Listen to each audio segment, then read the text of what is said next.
হ্যাঁ ভাই, আমি তো কদিন একটু সমস্যায় রয়েছি।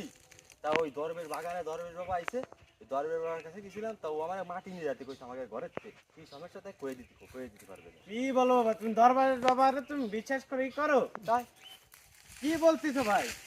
দাঁড়াও তুমি, আমি দরবারের বাবার ঘরের মাটি এনে দিচ্ছি, তারপর দেখো কি বলে। দাঁড়াও, হ্যাঁ দাঁড়াও। এ নাও দরবের বাবার ঘরের মাটি, তোমার মাটিটা আমারে দাও, তারপর দেখো কি বল দরবের বাবা। দেখি যে দরবের বাবা। হ্যাঁ দেখো কি বলে, আমার কথা খাটে।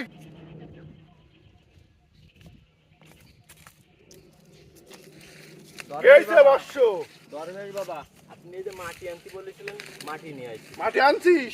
দেখি সেই মাটিটা কি।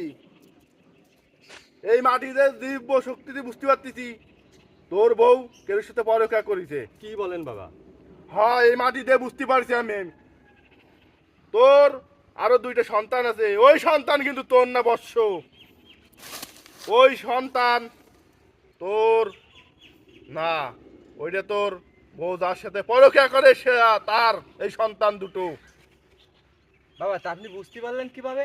আমি দিব্য শক্তিতে বুঝতে পারছি এই মাটি দ্বারা। এই মাটি যা তোর ঘরের মাটি, এই মাটি দেখে আমি বুঝতে পারছি বৎস। বাবা তো এই মাটি তো আমার ঘরের মাটি না, এই মাটি তো আপনার ঘরের মাটিতে নিয়ে আইছি। কি কাজ বৎস? হয়